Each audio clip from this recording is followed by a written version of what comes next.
जगदम्बा अंबा भवानी के कहने पर आपने नृत्य किया था तो मैं मां आद्य शक्ति से भी दूर ना रहूं और आपसे भी दूर ना रहूं। शिव और शक्ति से मुझे दूरी सह नहीं जाएगी। शंकर भगवान ने कहा ठीक है, आज से तुम एक ज्योति प्रकाश के रूप में रहोगे। और शंकर जी कहते हैं पूरी दुनिया में जहां कहीं भी मेरे शिवलिंग की पूजन होगी वहां तुमको ज्योतिर्लिंग के रूप में पूजा जाएगा और शिव ज्योतिर्लिंग के रूप में पूजित होगे। शिव ज्योति दो देवता हैं, दो देवी देवता एक ऐसे हैं जहां पर यदि भगवान की मूर्ति भी नहीं होती है तो ज्योति के रूप में उनकी पूजन होती है। एक हैं देव अधिदेव महादेव जिनकी ज्योति के रूप में पूजन हो जाती है और दूसरे नंबर पर है माँ दुर्गा, पार्वती, जगतजननी, अम्बा, जगदम्बा। माँ दुर्गा एक ऐसी हैं जिनकी मूर्ति भी नहीं होती है तो ज्योति के रूप में उनकी पूजन हो जाती है। वो ज्योति के स्वरूप में पूजा हो जाती है, ज्योति के स्वरूप। इसलिए चतुर व्यक्ति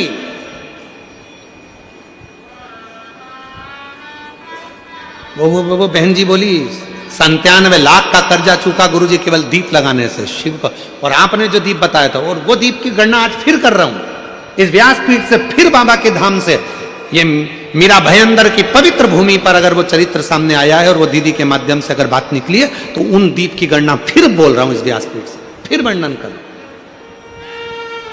जो आपने दीप बताया था उस दीप के प्रभाव से आज हमारा 97 लाख का कर्जा बाबा ने 3 महीने में चुका। कैसे व्यवस्था करी, क्या व्यवस्था करी, ये वही जानता। वो 2 दीप आज अगर कथा निकली है ज्वालासुर की तो अपने भीतर वो 2 दीप का महत्व अपने अंदर उतार कर रखी है। वो 2 दीप साधारण नहीं है जो हमने पहले 7 साल पहले भी कथा के माध्यम से बताया था। यदि आप लोग YouTube पर कथा सुनते होगे और अगर पूर्व की कथाएं हमारे YouTube चैनल पर डली हुई हैं, अगर आप सुनेंगे तो वो 2 दीप का मतलब आपको आज भी मिलेगा। वहां से आप निकालेंगे तो आपको प्राप्त होगा कि वो 2 दीप की महत्वता कितनी।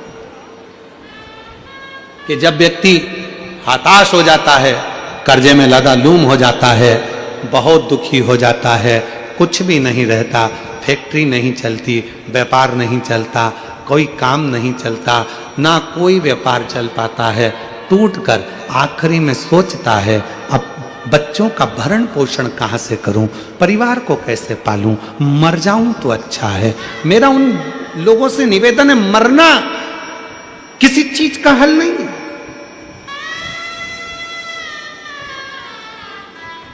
क्यों मरे?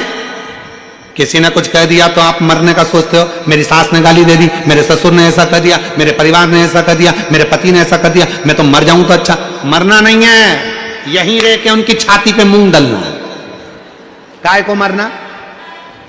क्यों मरे, किस लिए मरे? बड़ी मुश्किल से तो मनुष्य की देह मिली है और अगला जन्म मनुष्य का मिले ना मिले, ना जाने कौन सी जिंदगी पाएंगे, किसको मालूम है, किसको पता कौन सा जीवन मिलेगा हमको और आपको। क्या अगले जन्म में पहचान पाओगे? कि मौका मिले तो भगवान की शिव पुराण कथा सुनो और शंकर के मंदिर में 1 लोटा जल चढ़ाओ। हमारा सनातन धर्म का नूतन वर्ष चैत्र महीने से प्रारंभ होता है, गुड़ी पड़वा से प्रारंभ होता है। फिर भी कैलेंडर से नया वर्ष भी अगर तुम मना रहे हो तो हमें कोई दिक्कत नहीं, पर एक बात याद रखना कि 31 भी मनाओ और 1 जनवरी भी मनाओ तो मेरे कुबेरेश्वर बाबा के दरवाजे पर आकर 1 लोटा जल चढ़ाकर मनाओ। मेरे शंकर भगवान के दरवाजे से, वो कुबेर भंडारी के दरवाजे से मनाओ, जो कुबेरेश्वर बाबा तुम्हारी जिंदगी को सार्थक करे, तुम्हारे जीवन को आनंदित करे। तो मालूम पड़े मदिरा की दुकान पर बैठो, मदिरा की दुकान पर नहीं, दारू की दुकान पर नहीं, मय खाने में नहीं, वेश्यावृत्ति में नहीं, जुए में नहीं, मांस में नहीं। अगर मनाना है तो किसी शंकर के मंदिर में जाकर 1 लोटा जल चढ़ाकर अपने नूतन वर्ष की प्रारंभ करिए। 2 दीप की महत्वता महाराज ज्वालासुर की कथा कहती है। कभी जैसे ज्वालासुर को भगवान शंकर ने कहा कि तुम्हारा शरीर मैं ठंडा नहीं कर सकता, मैं तुम्हें समाप्त नहीं कर सकता, क्योंकि मैं तुमको प्रकट करा हूं। मैंने नृत्य करा और मेरे नृत्य से तुम प्रकट हुए ज्वाला। और देवता कहें कि समाप्त कर दूं तो समाप्त कर नहीं सकते। देवताओं ने भी पूरा बल लगा दिया, जल वृष्टि करी, पानी डाला, सब कुछ करा, बहुत प्रयास करा, पर ज्वालासुर मरता नहीं है, ज्वालासुर समाप्त नहीं होता। ज्वाला क्या समाप्त हो? दुनिया का कोई भी व्यक्ति कितना भी कह दे कि क्रोध मत करो, क्रोध मत करो, क्रोध मत करो, क्रोध मत करो, पर ईमानदारी से बोलो, जब कुछ गलत होता दिखता है तो क्रोध तो आ ही जाता। कितना ही कम प्रत्येक मनुष्य के भीतर, और केवल मनुष्य नहीं, जलचर, थलचर, वायुचर, जितने जीव हैं सबके भीतर, संसार के प्रत्येक जीव के भीतर, याद रखना, थोड़ा ना थोड़ा क्रोध की ज्वाला सबके भीतर विराजमान रहती है, सबके भीतर। वो क्रोध की ज्वाला प्रत्येक जीव के भीतर, पर उसको संयमित कर, आप क्रोध को समाप्त नहीं कर सकते, आप क्रोध को एकदम समाप्त नहीं कर सकते, और वो समाप्त होगा भी नहीं। दुनिया में कोई पैदा नहीं हुआ जो क्रोध को समाप्त कर दे, दुनिया में कोई पैदा नहीं हुआ जो तुम्हारे दुख को समाप्त कर दे। तुम ये आशा लेकर मत आना कि सीहोर वाला महाराज तुम्हारे दुख को समाप्त कर देगा। सीहोर वाले महाराज का दुख तो खुद महादेव समाप्त कर दें तो तुम्हारा दुख भी वो महादेव समाप्त करेगा, सीहोर वाला बाबा नहीं। इस अंदाजे में मत रहना कि सीहोर वाला महाराज तुम्हारा दुख मिटा देगा, ना ना ना ना, गलत फहमी हो गई तुमको। और इसी चक्कर में हम आप लोगों से नहीं मिलते, किसी से नहीं मिलते, अपने कमरे में रहते हैं, शिव नाम जपते हैं, शिव जी का अभिषेक करते हैं, बाबा का भजन करते हैं, ठाकुर जी की सेवा करते हैं, कल्लू जी की, उसके बाद हम किसी से नहीं मिलते। अपना भजन, अपना स्मरण, अपना कीर्तन, अपना मंत्र जाप। और बचा कुचा हो तो आप माननीय मंत्री महोदय जी से भी पूछ लेना कि सीहोर वाले महाराज इनके भी परिवार वालों से नहीं मिले, किसी से नहीं। वहां इतने बंगला है, पति गलत संगत में जा रहा है, बेटियां अगर कहीं गलत संगत में जा रही हैं, परिवार गलत लाइन पर जा रहा है, अगर इन सबको तुम्हें सत मार्ग की ओर लेकर जाना है, सही मार्ग की ओर लेकर जाना है, तो अपने घर से एक लोटा जल ले जाकर शिव को चढ़ाना प्रारंभ करो।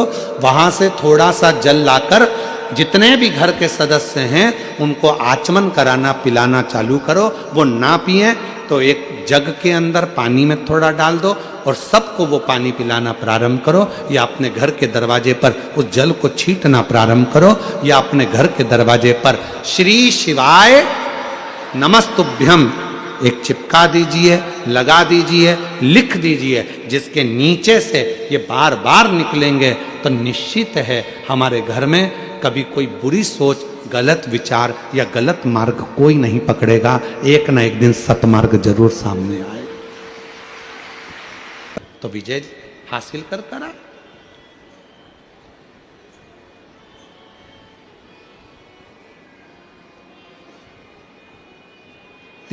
परिश्रम से और एक लोटे जल से आप अपने दुख को समाप्त कर सकते हो।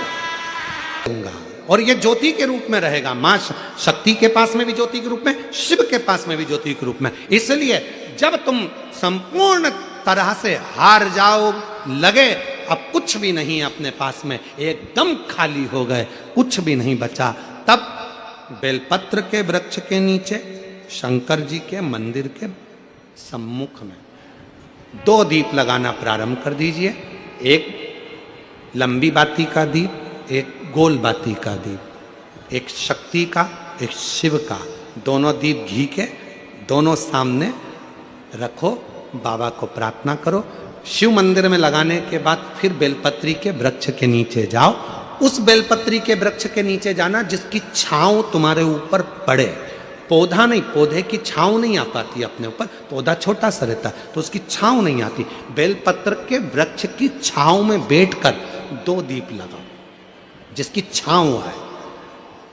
2 महीना नियम ले लो, शाम के समय पर दिन भर मेहनत करूंगा, परिश्रम करूंगा, अपने व्यापार को बढ़ाऊंगा, कर्म करूंगा, मेहनत करूंगा, और शाम को प्रदोष काल में मेरे घर का कोई भी व्यक्ति जाएगा, शिव मंदिर में 2 दीप और बेलपत्र के वृक्ष के नीचे 2 दीप लगाएगा।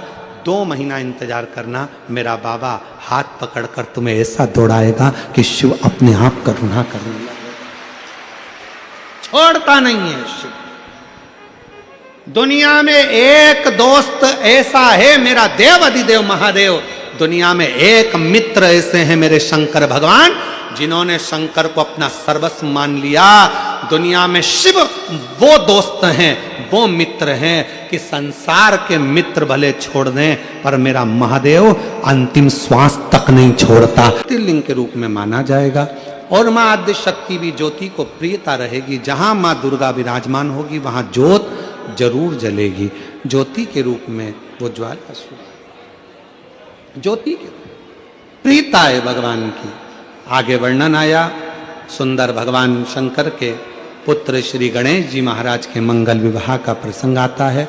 भगवान देखिए ये कथा बड़े भाव से 16,108 रानियां, इसके बाद भी जब संतान का सुख नहीं हुआ, सारा विचार मन में आया, तब गर्गाचार्य बाबा से पूछा, विनय करी मेरी रानियों के संतान नहीं। तब गर्गाचार्य बाबा ने कहा कि एक एक रानी के साथ 11-11 दिन तक बैठकर शंकर भगवान का अभिषेक करो, शिव की पूजन करो। भगवान कृष्ण ने 16,108 रानियों के साथ एक एक रानी को साथ में बिठाकर 11-11 दिन तक अनुष्ठान किया शंकर भगवान का। तब शिव प्रसन्न होकर कहते हैं, हे कृष्ण चिंता मत करो, तुम्हारी एक एक रानी ने 11-11 दिन तक मेरा अभिषेक किया है। तुम्हारी एक एक रानी को 11-11 संतान होगी, 10 लड़का 1 लड़की, 1,77,186 भगवान कृष्ण के बच्चे हुए। ये शिव की उदारता से, शिव की संगत में जा रहा मैं संतुलित कर सकता हूं, इसको मैं संतुलन में ला सकता हूं, मारूंगा नहीं, बस इसको संतुलन में लेकर आऊंगा नहीं, इसको मारूंगा नहीं, मैं ज्वालासुर को समाप्त नहीं करूंगा, इसको संतुलन में लेकर आऊंगा। संतुलन में करने के लिए भगवान शंकर ने अपनी वापिस नृत्य की मुद्रा को प्रारंभ कर दिया, अपनी नृत्य की मुद्रा।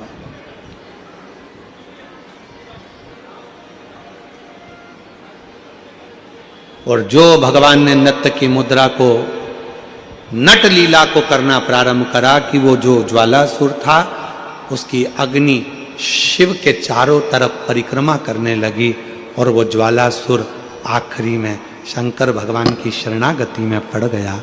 बाबा भोलेनाथ कृपा करिए, दया करिए। शिव जी मुझ पर कृपा करिए। शंकर भगवान ने कहा, क्या चाहते हो ज्वालासुर? हम जानते हैं कि तुम मेरे द्वारा प्रकट हुए हो, तुम समाप्त नहीं होगे। मैंने तुम्हारा संतुलन बराबर कर दिया है ज्वालासुर, तुम्हें कुछ चाहिए तो मांग लो। ज्वालासुर ने कहा, बस बाबा ऐसी कृपा कर दो कि मैं आपसे दूर ना रहूं, आपसे दूर ना रहूं। और ये आद्य शक्ति मां जगत जननी